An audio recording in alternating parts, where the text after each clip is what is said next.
Hey guys, welcome back to Andy's Dinosaur Reviews, and today we are going to check out another Takara Tomy Jurassic World Dominion release, and this time we have the only other standalone release that has been put out so far by Takara Tomy for the Jurassic World Dominion line.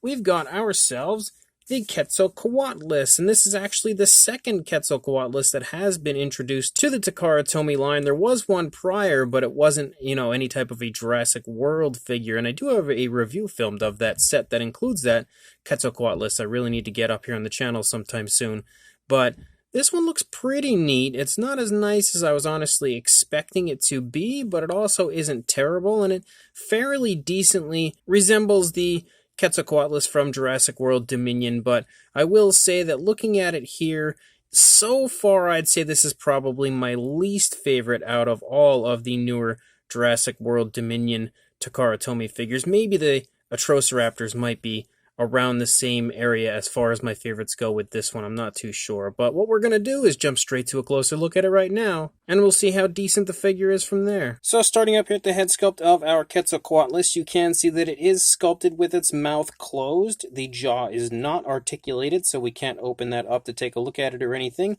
But as far as the detailing here of the face goes, you can see some decent detail there in the beak. It's painted with a pretty bright yellowish tone. You can also see some fairly nice looking kind of like pycno fibers and stuff through the face of the Quetzalcoatlus. There is a really nice transition from the grayish tone of the face up into the blue there on the crest of our pterosaur, which looks nice. The eyes look like they've got a decent sculpt, but they are really small. The figure as a whole is, not that large, so the eyes themselves are exceptionally small. You can see the eyes are painted with a brown, and they do have a black pupil. When my camera decides to focus on it, you can see that anyway. But we've also kind of got like a black outline around the eye, and then a yellow outline around that. You can also see that we have kind of like a dark brown here for the underside of the Quetzalcoatlus, which also sports some fairly fun detail. You can see like some creasing and everything going on, as well as the throat as that brown runs down here through the course of the throat. And then we have that light gray that runs along the top here, kind of like some pycno fibers there leading off of the back of the head as well, which look pretty cool. You do have some articulation right here, though. Even though we don't have jaw articulation, you can articulate the head up and down. Not the best articulation in the world, but I guess it looks okay. And then you can take a look here at the opposing side of the head. It looks pretty nice. I actually think the eye paint looks better over here than it did on the initial side, which is a plus for this side at least. As you move down the course of the neck, though, you can see that the pycno fibers look really good, actually, leading down the course of the neck. And then we lead down into the body itself, and we continue to have those really nice pycno fibers pretty much abundant everywhere as you move down through the body. And you can see we do transition from that light gray to that kind of dark tone again in the legs. As we lead down the legs, you can see they are really nice and long, and we actually have some nicely sculpted out toes, but also some nicely painted nails. We have some light grays for the nails, which look pretty good, and the toes themselves also look fairly decent. As you lead out into the wing of the pterosaur, you knew those kind of awkward looking ball joints were going to show up at some point on this figure. And when you get a pterosaur, you sometimes wonder where. Well, we can see that the ball joints are here in the wing area of our Quetzalcoatlus. But as you lead out into the wing, you can see the detail of the wing looks okay. We've got some pretty nice looking skin texture as we lead out. You've got like lots of veins and stuff running through the wing as well. And nothing really impressive that I would really, stress how nice it looks. It just looks okay, almost a little generic as far as like the veins and stuff, but not bad. You can see that we again have that very dark brown, and then we transition smoothly to almost like a weird, very dark variation of like a yellowish brown as we lead down. And the transition is super smooth, like it looks great as far as the way that the colors transition down there.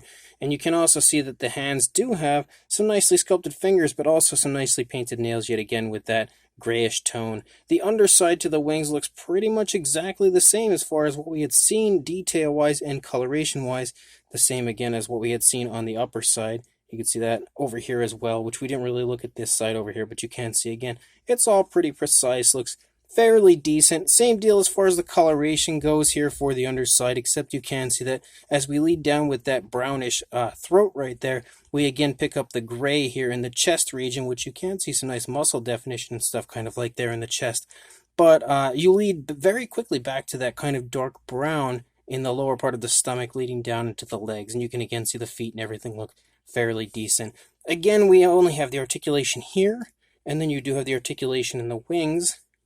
And don't mind the paint on my fingers as I was just painting prior to this review. But you can also see again that we can swivel the wings and stuff like that. So you can totally swivel them around, flap them all over the place. So even though the ball joints are kind of obnoxious looking, there is definitely some nice articulation in that area. But we don't have articulation in the legs or anything else. So pretty okay, I guess, articulation. But I feel like I could have potentially been a little better. Maybe jaw articulation could have helped the figure out, but at the same time, again, it's not terrible as far as what we've been given.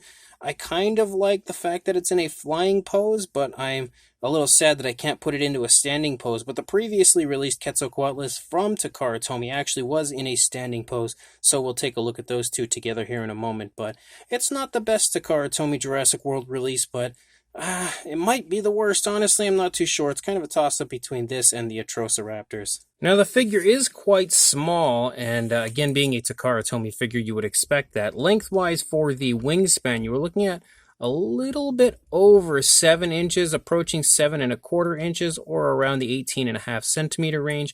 And then if we go from the feet to the beak, I would say about 4¼ inches, or just shy of 11 centimeters, maybe a little over 10.5, approaching 11 centimeters. Before a size comparison, there is Mr. Papo T-Rex, the Attack Pack Colovosaurus, and Robert Muldoon next to our Takara Tomy Quetzalcoatlus, and you can see that, as per usual, it's really quite small, although it's a little bit bigger, I think, than your average Takara Tomy figure as far as like the length of the body. Maybe not that much bigger. I don't know. It just seems like it might be a little bit kind of longer, or maybe it's the wingspan that makes it look a little longer. Regardless, you can still see, even though it is a little bit bigger, potentially anyway, from a normal Takara Tomy figure, it's still really quite small overall. And then for another size comparison, here is the Jurassic World Fallen Kingdom version of the Takara Tomy Rexy next to the Quetzalcoatlus. And although you can see that these sizes are kind of opposite of what I was just saying when I said that I think it might be a little bit bigger than your average Takara Tomy figure. This is the T-Rex, so it is a little bit bigger as well than your average Takara Tomy figure. You can see it does have some pretty good length on it, but you can also see that the Quetzalcoatlus can still hold its own size-wise next to the Rex. And here we now have the Takara Tomy Atrociraptor Ghost next to the Quetzalcoatlus, and you can now see again, like, the length of the body here, making it definitely a bit higher or taller than the Atrociraptor, and also the wingspan. Again, if we pull it here to the side, you can see that that wingspan is pretty impressive, definitely making the figure a little bit longer than the Atrociraptor. But for a comparison that I'm actually really quite interested to see, here is the previously released Quetzalcoatlus from Takara Tomy next to the Jurassic World Dominion version. And they definitely look really cool together. I do like the fact that one's in a flying pose, one's in a standing pose. It would have been neat to have two versions of the Dominion one, so we could have one of those in a standing pose. But at the same time, I actually think I like the sculpt and coloration of the older one from Takara Tomy a bit more than the Dominion version. But if you do happen to own the previously released Quetzalcoatlus, then this comparison might help to show you that they are roughly around the same size. So this brand new Jurassic World Dominion Quetzalcoatlus from Takara Tomy definitely isn't their best figure ever, but it's still okay, I guess. It, for the most part, resembles the Jurassic World Dominion version of a Quetzalcoatlus as far as like the sculpt and coloration.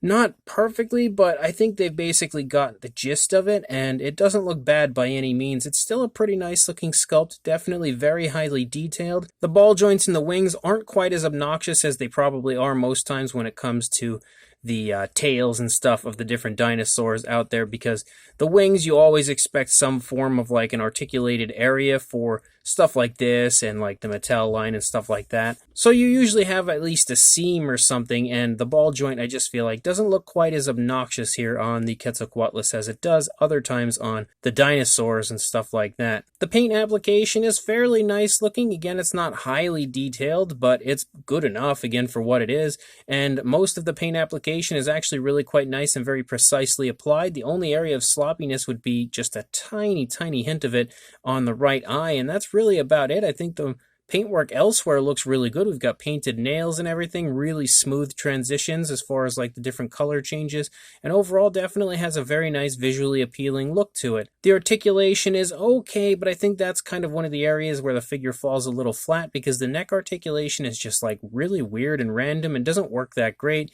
The wing articulation does work pretty decent, but mine specifically feels a little loose as far as the joints goes, so the wings almost flop around a little bit too much, but it doesn't look terrible. It just could have been a little bit better, I think, if maybe they had just stiffened up the joints slightly. But as a whole, again, it's a fairly fun release. So if you are interested in grabbing one of these, I will include a link in the description to where you can do that. So make sure you check the link in the description. Go grab this Takara Tomy Quetzalcoatlus, and make sure you like, comment, and subscribe before you do. And I will see you in the next review. Thanks for watching.